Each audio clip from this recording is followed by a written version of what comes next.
My girlfriend always keeps bringing up how perfect her ex was and even suggested I take tips from him. So I dump her in the exactly same way like her ex did. I, 28M, met my girlfriend, 26F, about 18 months ago at a mutual friend's barbecue. The connection was instant. She was smart, funny, and we shared similar interests in outdoor activities and traveling. Things progressed naturally, and within a few months, we were officially dating. The first 6 months were amazing. We traveled together, tried new restaurants, and spent quality time with each other's friends and family. Everyone commented on how well we complemented each other. But around the 7-month mark, things started to change. It began subtly at first, occasional comments about her ex and how he used to handle certain situations. At first, I didn't think much of it. People sometimes reference past relationships, right? But then the comparisons became more frequent and increasingly detailed. During dinner one evening, she mentioned how her ex always knew exactly what wine to pair with each dish. When we were planning a weekend getaway, she reminisced about how her ex would create detailed itineraries weeks in advance. Even during simple moments like watching TV together, she'd slip in comments like, "My ex had this amazing way of giving shoulder massages while we watched movies."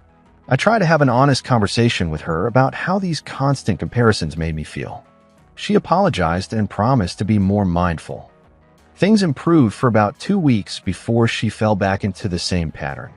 But what really got to me was when she started suggesting I should learn from her ex's approach to relationships. She said one evening while we were having dinner at her place, "My ex had this great way of showing affection. He would leave little notes around the apartment with things he loved about me. Maybe you could try something like that." Another time, after a minor disagreement about household chores when she stayed over at my place, she said, "My ex and I had this system where we divide tasks based on our schedules. It worked perfectly. Maybe we should try his approach." The breaking point came during a dinner with our friends. Someone asked about our plans for the upcoming holiday season. Before I could answer, she jumped in, "Well, my ex had this amazing tradition where he'd surprise me with a weekend getaway every Christmas. He planned everything down to the smallest detail." She then looked at me and added, "Maybe you could get some tips from him about holiday planning?" Our friends looked uncomfortable, and I felt completely humiliated.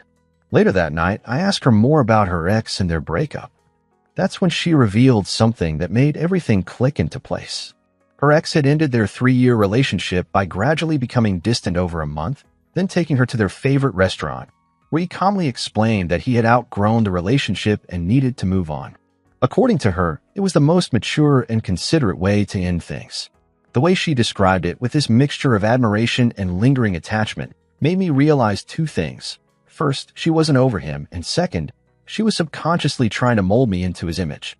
But what struck me most was how she kept praising his method of breaking up with her, calling it respectful and thoughtful. That's when I decided to give her exactly what she seemed to want, a breakup just like her ex had done. I spent the next few weeks carefully planning every detail, making sure to mirror his approach perfectly. I became slightly distant but not obviously so, maintained our routine but with subtle changes, and finally, made a reservation at what had become our favorite restaurant during our relationship.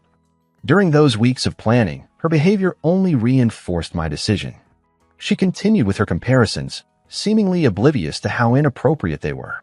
When I bought her flowers, she mentioned how her ex knew her exact favorite variety. When I cooked dinner, she talked about how her ex had learned to make authentic Italian dishes from his time studying abroad. It was like living in the shadow of a ghost. The weekend before our planned dinner, she reached a new level. We were at a friend's engagement party, and she spent nearly 20 minutes telling a group about how her ex had proposed to his new girlfriend. She had found out through social media and couldn't stop talking about how creative and romantic his proposal was. "He always did have a way with grand gestures," she said, giving me a pointed look. I maintained my composure through it all, playing the role of the understanding boyfriend while finalizing my plan. I made the reservation at the upscale French restaurant we had discovered together 3 months into our relationship. I chose a Thursday evening, just like her ex had done. I even made sure to dress in a way she had once mentioned her ex would dress for important occasions. The evening of the dinner, everything was perfect. The weather was mild, the restaurant was busy enough to provide ambient noise but not too crowded, and we were seated at a quiet corner table.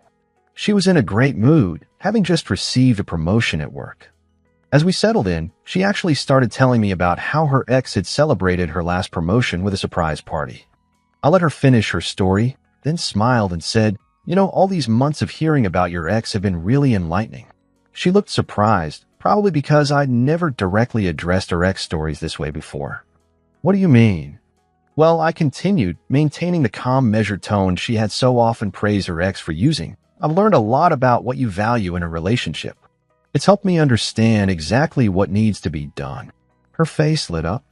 I could tell she thought this was leading to some grand gesture, where I'd promised to be more like her perfect ex. Really? That's so mature of you to take it that way. I always thought if you could just learn from some of his approaches. "I have learned," I interrupted smoothly. "I've learned that you're not over him. I've learned that you're trying to recreate your relationship with him through me. And most importantly, I've learned exactly how to end this relationship in a way you'll appreciate." The color drained from her face as realization began to dawn. "What are you saying?" "I'm saying that, just like your ex did, I've realized I've outgrown this relationship. And just like him, I'm ending it in what you've described as the most mature and considerate way possible, at our favorite restaurant, with a calm explanation." Her face went through a rapid series of emotions: shock, confusion, hurt, and then anger. "This isn't funny," she said, her voice barely above a whisper. "I'm not trying to be funny," I replied, keeping my tone even. "I'm doing exactly what you've spent months praising. Breaking up with someone at their favorite restaurant, after a period of gentle distance, with a calm and rational explanation. Isn't this what you called the perfect way to end things?" She gripped her wine glass so tightly I thought it might break. "You're breaking up with me because I talked about my ex?" "No, I'm breaking up with you because you're clearly not over your ex, and you've spent our entire relationship trying to turn me into him. The constant comparisons, the helpful suggestions about how he would handle situations, the endless stories about his perfect qualities.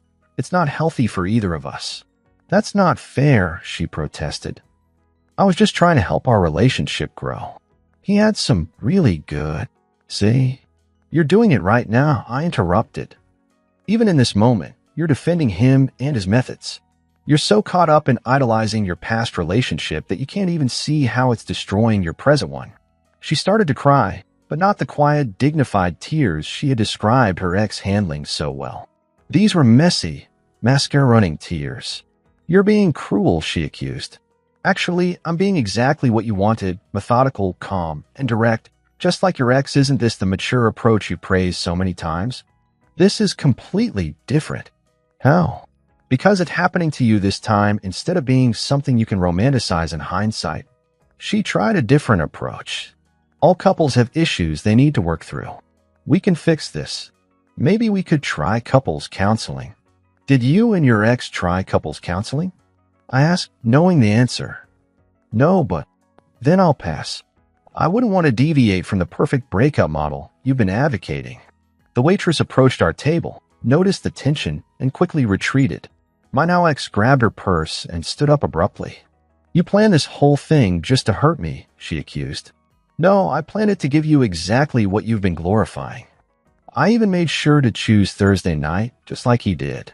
I'm wearing the kind of outfit you mentioned he wore for serious occasions. I picked a nice restaurant, just like he did. I'm being calm and rational, just like he was. I'm giving you the perfect breakup experience you've talked about so much.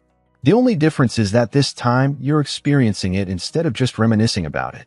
She stormed out of the restaurant that night, but that wasn't the end of it. Over the next few weeks, her behavior showed me exactly why her ex had chosen such a calculated approach to ending things with her. First, she started showing up at my apartment unannounced. "Your ex probably didn't appreciate unexpected visits either," I said the first time, not opening the door beyond the security chain. "Wasn't that one of his perfect boundaries you kept mentioning?" She left, but not before warning me that we weren't finished talking about this. Then came the item hostage situation. She texted me claiming she had found some of my belongings at her place, including my grandfather's vintage watch that I distinctly remembered leaving on my own nightstand. She insisted I needed to come over in person to get them, saying we should talk things through face-to-face like mature adults. The irony of her trying to manipulate a meeting while preaching about maturity wasn't lost on me. I responded by texting her, "Interesting. I've been recording the locations of my valuables ever since you started comparing me to your ex." I have dated photos of my watch at my apartment. Would you like me to involve the police in retrieving my lost items? The watch mysteriously appeared in my mailbox the next day. But her most entitled move came during a dinner party at our mutual friend's house. She had convinced them to invite both of us, not telling me she would be there. She arrived with a folder full of printed photos and screenshots of us together, along with a PowerPoint presentation, yes, really, analyzing our relationship and listing all the ways we could fix things. In front of everyone, she tried to stage what she called a relationship intervention.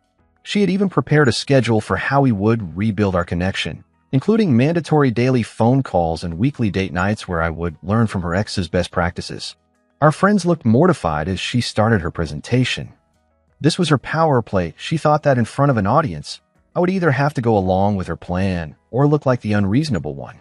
Instead, I calmly took out my phone and played a recording from our last dinner together, where she had spent 10 minutes describing how her ex's method of breaking up was the most mature and considerate way possible. Then I played clips from several other occasions where she had praised his breakup approach, followed by a clip of her numerous comparisons between me and him. Since you're so fond of presentations, I said, here's evidence of why this relationship ended. Now, would you like to explain to everyone why it's mature and considerate when he does it, but unacceptable when I follow the exact same approach?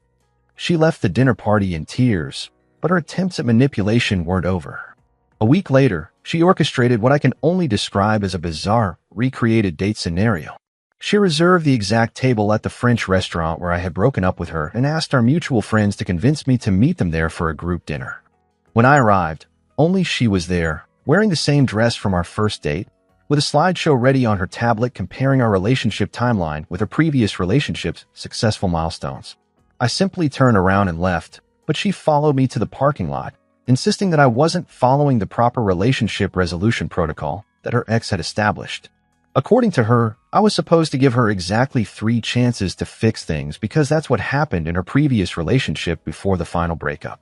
Her next move was to contact my sister through social media, trying to get her to arrange a chance encounter at our family's annual barbecue. She sent my sister a detailed document titled, Why Your Brother Needs to Follow the Proven Breakup Recovery Steps. My sister, who had heard plenty about her behavior, responded by blocking her and sending me screenshots of the conversation. The entitlement reached a new level when she created a shared calendar invite series titled Relationship Restoration Timeline and somehow got my email from a mutual friend. She scheduled daily reflection sessions and weekly improvement meetings for the next 6 months, each with detailed agendas comparing her ex's conflict resolution methods to our current situation. I responded by setting up an email filter to automatically decline all her calendar invites with a message. Sorry, I'm busy taking tips from your ex on how to maintain boundaries post-breakup. The final straw came when she showed up at my gym. She had never been a member there and clearly signed up just to orchestrate another accidental meeting. She approached me while I was on the treadmill, armed with yet another folder of relationship improvement strategies based on her ex's workout routines and how couples should sweat together for better bonding. I stopped my workout, looked at her directly, and said loud enough for nearby people to hear, "You know what I learned from all your stories about your ex? That he was right to end things with someone who can't respect boundaries. I'm calling the gym management now to report harassment, and my next call will be to discuss a restraining order. Would you like to explain to a judge why you're stalking me with PowerPoint presentations about your ex-boyfriend habits?" That finally seemed to break through. The color drained from her face as she realized how her behavior might look to outsiders, especially in a legal context.